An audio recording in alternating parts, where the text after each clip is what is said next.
Hi, I'm Margaret with Knit Pickers in beautiful downtown Mayfield, a rural community about 5 kilometers south of Cavendish, about 2 kilometers west of North Rustico in Prince Edward Island, Canada. Today we're going to talk about the longtail cast-on method, which is one of the most popular types of cast-on techniques used in knitting today. It's a very versatile and very quick method of casting on, and it is just a good all-round cast on. It's somewhat stretchy, it's somewhat firm, so it's not overly stretchy or overly firm. It's just sort of a middle-of-the-road cast on. And you'll find that it's really quick once you get the hang of it. The downside of the longtail cast on is you do have to pre-measure your yarn before you cast on.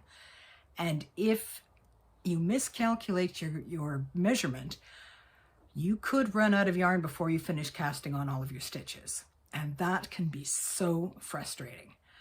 So what we're going to talk about today, not only how to do the longtail cast on, but we're also going to talk about some of the tips and tricks and techniques that you can use so that you won't run out of yarn when you're casting on using this method. So shall we get started? So most people start working their longtail cast on with a slip knot. So I'll show you that technique and then I'll show you my preferred technique. So first of all, I'm just going to measure out a length of yarn. I'm only going to be casting on a few stitches, so I'm not too worried about how much yarn I have here. I make a little slip knot and I pop that onto my needle. Now with the longtail cast on method, you're only working with one needle. So what I'm going to do is I'm going to form a triangle with my thumb on the inside of one strand of yarn and my forefinger on the inside of the other. And you see here how I've created a little triangle. So what I'm going to do is, with my triangle, I'm going to come underneath the yarn on my thumb, and I'm going to go overneath the yarn on my forefinger, and then I'm going to slip this yarn right here through the little loop and snug it up, but not too tight because you don't want to make your cast on stitches too tight. So let's try that again. You can see the triangle I've created right here. So I'm just going to go underneath the yarn on the thumb, overneath, oh, that's terrible, over the yarn on the forefinger, slide that new loop through the loop created and snug it up a little bit. So underneath the thumb, over the forefinger, through the loop, and snug it up. Underneath the thumb, overneath the forefinger, bring the needle through the loop that's been created and snug it up. So there are your cast on stitches. And you can see that you can really get pretty fast at doing this. You just sort of are rolling along. And it's a very fast, and it's a pretty edge that you're creating as well. Now the downside to starting your longtail cast on with a slip knot is that it can make the corner of your knitting where the slip knot is a little bit on the rigid side. And some people find that that slip knot creates a bit of a hole when you're first starting your knitting. So I'm going to show you my preferred technique for starting out your longtail cast on. So I'm going to slip all of these off and I'm going to undo that slip knot. I've still got my tail. I go around my fingers like this. I'm holding the yarn down here with my baby fingers and my ring finger. So I've created a triangle. You can see it right there. And for the first stitch only, I'm going to push down on the top of the triangle. And And I'm going to come around, and just like we were doing the long tail cast on before, I'm going to go underneath the thumb and overneath the yarn on the forefinger, and I'm going to bring that loop through and snug it up. And what you'll see is I actually have created 2 stitches. So that first stitch replaces the stitch that would have been the slip knot, and it also eliminates the rigid corner and the possibility of a hole. So let's try that again. There's my triangle. You can see that if I lift that up right there. There's my triangle. I go underneath the thumb, overneath the forefinger, bring it through the loop, and this time I've only created 1 stitch, and that's what you want. So under the thumb, over the forefinger, bring that yarn through the loop and snug it up. Now, if you find that your cast on is still a little tight, don't be too concerned. You want it to be, you don't want to snug it up so tightly that the stitches are really close to one another. You want to let it have a little bit of give there. But a lot of times what happens when you're learning a brand new technique, you're a little nervous. And it naturally happens that you end up knitting a little bit more tightly. If you find this happens, you could always go up 1 or 2 sizes on your needle for your cast on row. So in this case, I'm using a 4.5 millimeter needle. And I could go up to a 5 or even a 5.5, but I wouldn't go up much higher than that. That will create your first row of knitting. So when you're casting on using the long tail cast on method, you're not just casting on, you're also creating your first row of knitting. So that's why you don't want to go up too big a size in the size of your needle, because that first row of knitting, the stitches, if you go up to a 6 or a 7, those stitches are going to be substantially larger than the stitches for the rest of your project, and you don't want that. Now, we talked about how to do the cast on, but now let's talk about how to measure so that you don't run out of yarn when you're doing your cast on. One of the easiest ways to do that is to do a little slip knot. And let's just say I'm going to be casting on 20 stitches. Okay? So I'm not going to count this slip stitch, but I'm going to now wrap my needle 20 times. 1, 2, 3, 4, 5, not too tight. 6, 7, 8, 9, 10, 11, 12, 13, 14, 15, 16, 17, 18, 19, 20. There we go. And then I'm going to tie a little slip knot right here at the end of my wrapped stitches. It's not perfect, it's not totally close, but it's close enough. And so the distance between your 2 slip knots is what I would need to measure out if I was going to do 20 stitches, because I wrapped the needle 20 times.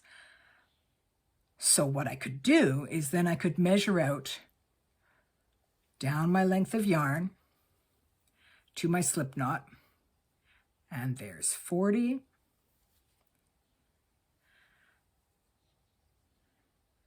And I'm being generous with this. There is 60.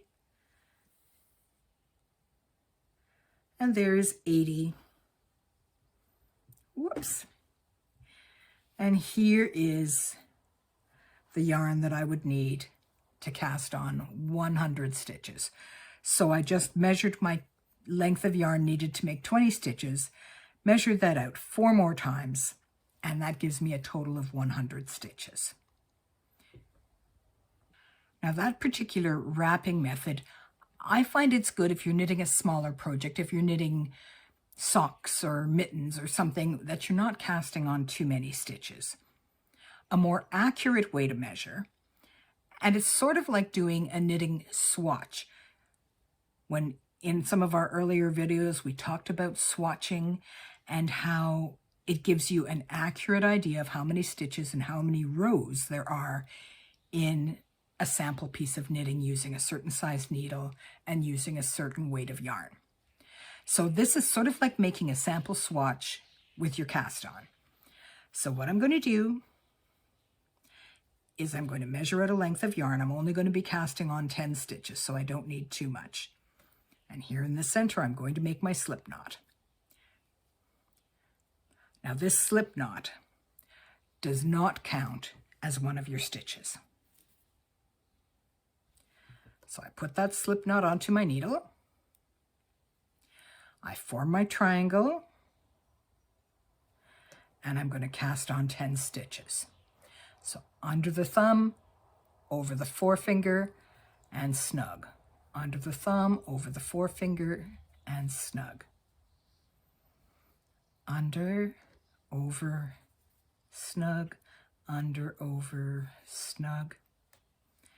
Under, over, snug. There's 5, not including the slip stitch. Under, over, snug, under, over, and you're always going through that loop here. Snug, under, over, snug, under, over, snug, under, over, snug. That should be my 10. So there's my slip stitch. Then I go 1, 2, 3, 4, 5, 6, 7, 8, 9, 10. So I've got 10 stitches here. At the end of my 10th stitch, with my tail, I'm going to create a second slip knot right at the end of my cast on.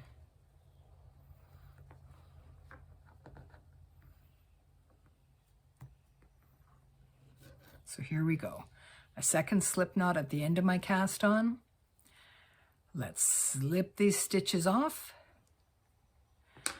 Now I'm going to leave the first slip stitch intact. I'm going to hold on to that and hold on to my other slip stitch and pull that apart.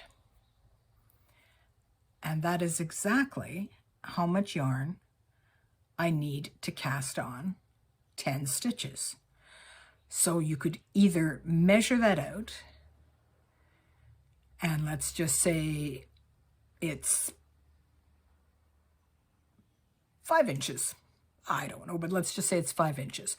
And there's 10 stitches, so that means you need ½ an inch of yarn for every stitch that you cast on. So if you want to cast on 80 stitches, you're going to need 40 inches of yarn. So this technique of casting on your 10 stitches and figuring out your measurement is a wonderful, wonderful technique if you're casting on a big project. Let's just say you're working on a sweater or a blanket and you're casting on 200, 300, 400 stitches. You sure don't want to run out of yarn when you've only got 10 stitches left to cast on. So this will give you a really good estimate of what you're going to need for casting on. Now, there's also something that is a really quick and easy way to do it. And it's a good method if you're working with a double knit or a worsted weight yarn. It's not so good with a fine yarn or a bulky yarn. But if you tend to work in a worsted weight or a double knit weight yarn, this is a little trick that saves some time. So what you want to do is you're just going to hold the end of your yarn in your fingertips, and you're going to measure up to your elbow, keeping your finger straight. So there you are, arm to elbow. And what that is going to give you is approximately the amount of yarn you're going to need for 30 cast on stitches. So I've got that pinched off. So 30, 60, 90, 120 stitches right there. That's what I would need in length to cast on 120 stitches. It's not as accurate as the sample swatch method, but it's really fast. And it's a fairly accurate way of measuring for double knit or worsted weight wool. Now, the ultimate way of measuring the amount of wool you're going to need and being sure that you're not going to run out of yarn is actually not measuring at all. What you're going to do is you're going to take a ball of yarn. Now, if you wind with a Nosta pin or a ball winder, it's a really easy way to find the center pull and the outside of your yarn. So you're going to use both ends of this. You're going to take from the center pull and take from the outside, and you're going to tie both of these yarns into your slip knot. And so since you're not measuring out your yarn at all, you're pulling from the ball of wool, you're not going to run out of yarn. If you're knitting a larger project that requires more than one skein of yarn, it's no problem at all to pull from one ball for one thread and pull from another ball for another thread. So I'm actually going to do that, and I'm going to do it in 2 colors just so you can see what happens. So here we go. I've got my 2 strands of yarn. I'm going to make my slip knot. Now that slip knot is not going to count as a stitch because that's really clunky and ugly. So snug that up. And here I am creating my triangle. Okay? So I'm going to cast on 10 stitches here. And what you're going to see is not only what happens when you cast on, but you'll see how that first row that you're casting on also creates 1 row of knit stitch.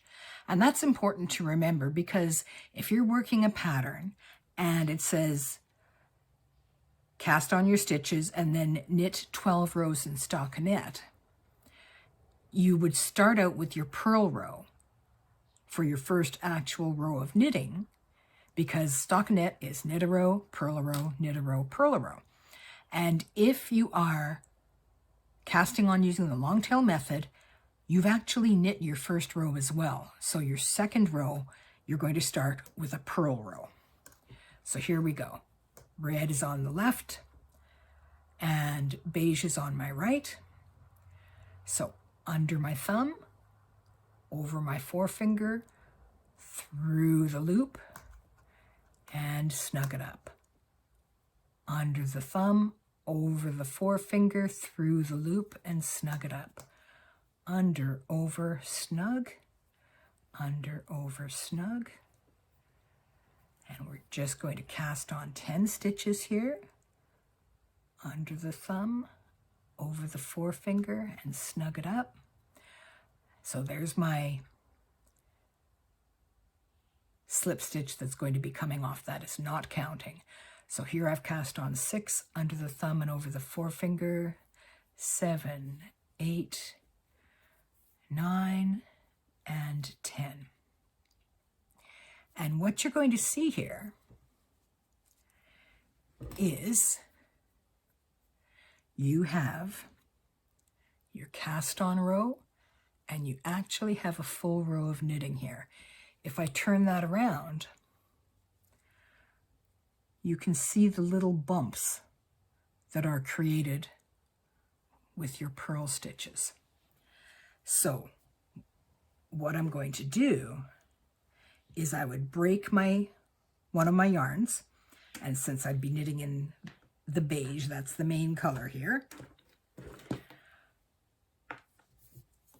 when I've turned my work over, I'm actually on my purl side, so I'm going to purl 10 stitches. So here we are, I've purled 9 stitches. I'm just going to purl my 10th stitch. And then I'm going to pull that off and undo that slip knot. So you do have 2 tails that you're going to be weaving in on this end, and 1 tail that you're going to be weaving in on that end. But you will never ever run out of yarn when you're using the 2-ball method. So you can see here, there's my knit side, and there's my purl side. So what you'll see is I've actually now knit 2 rows. On one side it's 2 rows of knitting, and on the other side it's 2 rows of purl stitches. So that is the long tail cast on.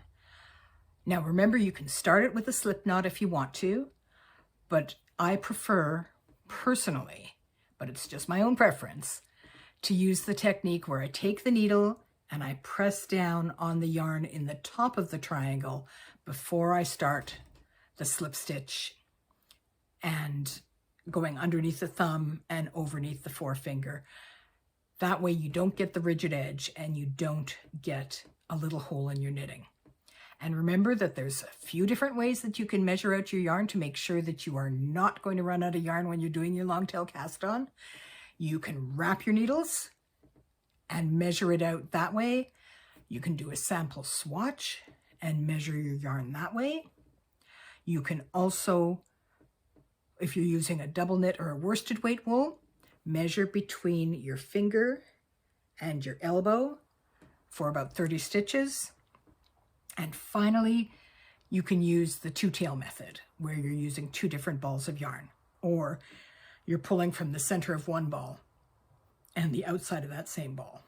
Either way will work.